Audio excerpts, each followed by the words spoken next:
Halo, Assalamualaikum teman-teman. Perkenalkan, nama aku Widya Ayu Prastiwi atau kalian bisa panggil aku Aai.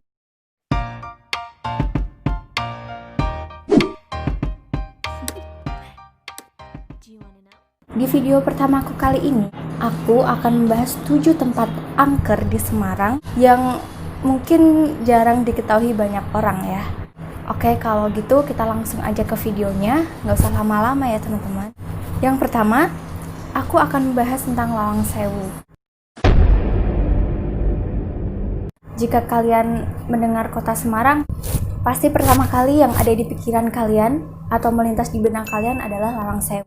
Di video ini aku akan mulai dengan Lawang Sewu. Aku akan menceritakan sedikit sejarah tentang Lawang Sewu dan sedikit cerita mistisnya, karena aku yakin di antara kalian semuanya pasti sudah tahu tentang Lawang Sewu. Lawang Sewu dalam bahasa Indonesia memiliki arti pintu seribu, karena pintunya sangat banyak. Bangunan Lawang Sewu didirikan pada 27 Februari 1904 dengan nama lain Het Hoofdkantoor van de Nederland in de Spoorweg Maatschappij. Susah banget. Atau kantor pusat NIS ya. Aku akan menceritakan dua aja cerita mistis dari Lawang Sewu, yaitu sumur dan penjara berdiri. Jika kalian memasuki halaman utama Lawang Sewu, terdapat sebuah sumur tua yang sudah lama tidak lagi dibuka bagi publik. Alasan penguncian sumur tua tersebut diduga karena adanya suara teriakan yang sering kali muncul saat malam hari tiba. Menurut kabar, sumur inilah yang digunakan tentara Jepang untuk menyiksa tentara Belanda.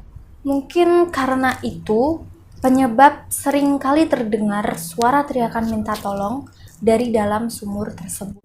Kita masuk ke penjara berdiri. Di ruang bawah tanah, ada penjara berdiri yang berukuran 60 cm x 1 meter.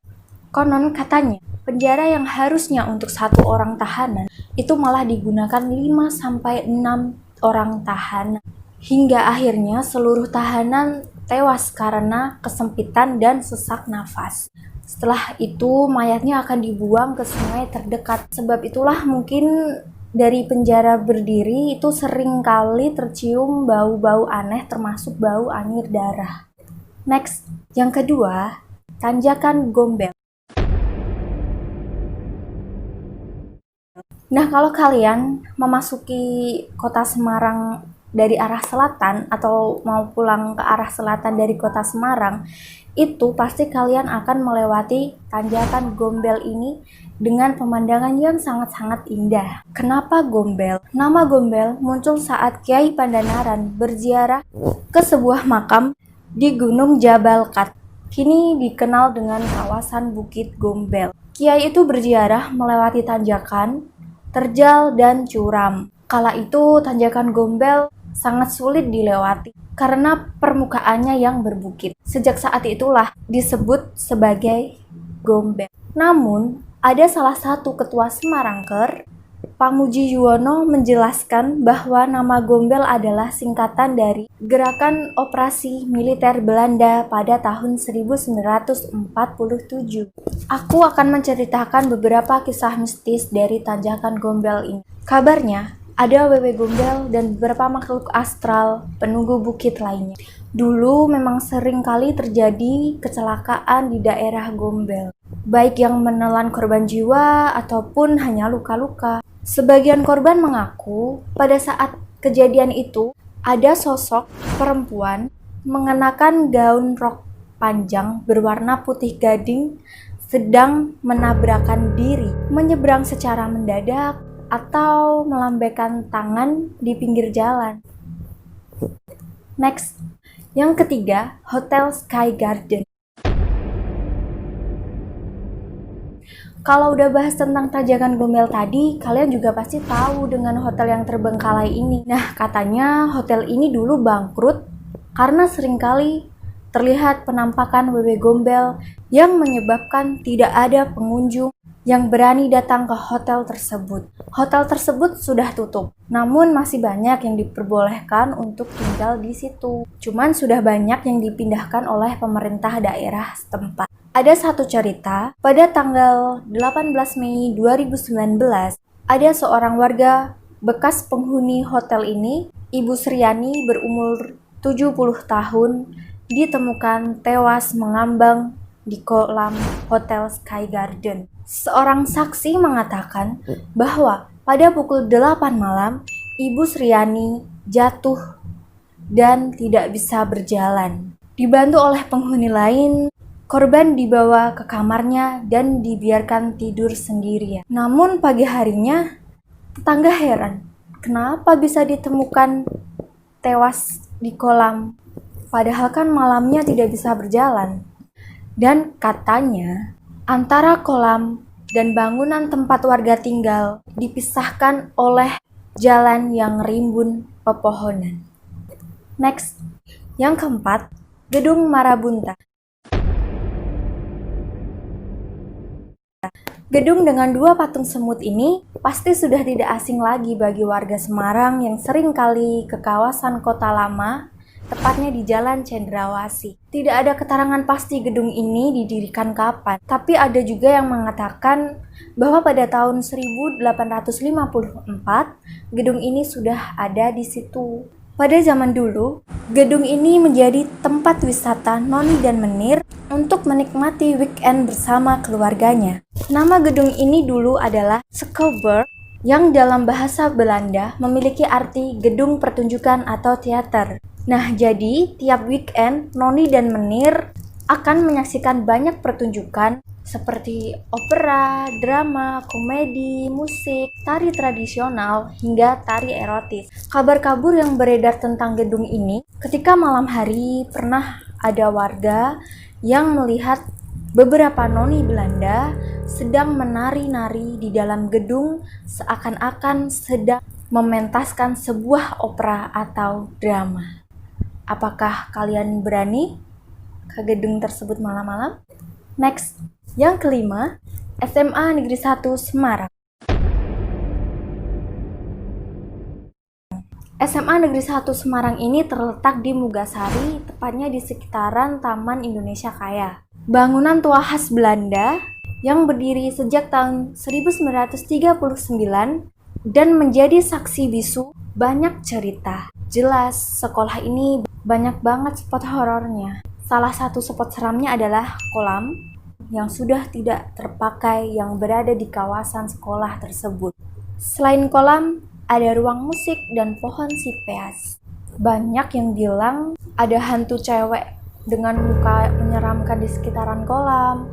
Ada nenek-nenek yang sering berkeliaran di sekitar pohon sipeas. Sering terdengar suara piano di ruang musik. Ada suster ngesot juga yang sering bergentayangan di koridor tengah sekolah ini. Kuntilanak merah yang menghantui salah satu kelas, dan masih banyak lagi. Coba deh kalian komen di bawah kalau kalian sekolah di sana, apakah benar ada sosok-sosok tersebut.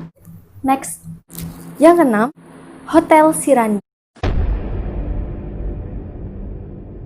Hotel yang terletak di Jalan Diponegoro ini telah ditinggalkan dari segala aktivitas. Bukan berarti ketenarannya meredup. Hotel yang dulunya ramai dikunjungi, sekarang sepi dari aktivitas manusia dan terkesan terbengkalai. Ada beberapa makhluk yang seringkali muncul di sekitaran hotel tersebut, seperti pocong dan kuntilanak. Konon katanya, hotel ini mulai sepi setelah terjadi pembunuhan terhadap seorang wanita di salah satu kamar hotel. Menurut cerita yang beredar, arwah korban pembunuhan itu bergentayangan dan mengganggu pengunjung atau tamu yang menginap di Hotel Siranda. Tak berselang lama, hotel ini bangkrut dan ditinggalkan oleh pengelolanya. Pantas saja kalau terlihat terbengkalai gitu ya. Karena ditinggalkan begitu lama, bangunan hotel ini terlihat seperti rumah hantu karena tidak diurus. Apalagi ditambah dengan pohon beringin yang ada di depan hotel itu yang makin membuat suasana menjadi mistis. Kisah-kisah horor tersebut dibenarkan oleh anak jalanan atau pengamen yang seringkali berteduh atau tidur di hotel tersebut. Di depan hotel ya berarti, atau di sekitar hotel gitu. Katanya, beberapa anak jalanan ini sering kali mendengar suara tawa khas Mbak Kunti Dan juga ada anjing yang melolong yang membuat bulu kuduk semakin berdiri. Karena itulah kenapa banyak sekali orang-orang yang sering uji nyali di hotel ini. Karena memang hotel ini tuh cocok banget untuk jadi tempat uji nyali gitu. Apakah kalian minat? Next, yang ketujuh atau yang terakhir, hutan Tinjomoyo. Kawasan hutan Tinjomoyo berada di Kelurahan Sukorejo, Kecamatan Gunung Pati. Hutan Tinjomoyo ini merupakan perpaduan antara bebukitan dan hutan yang didominasi oleh pohon jati dan pinus.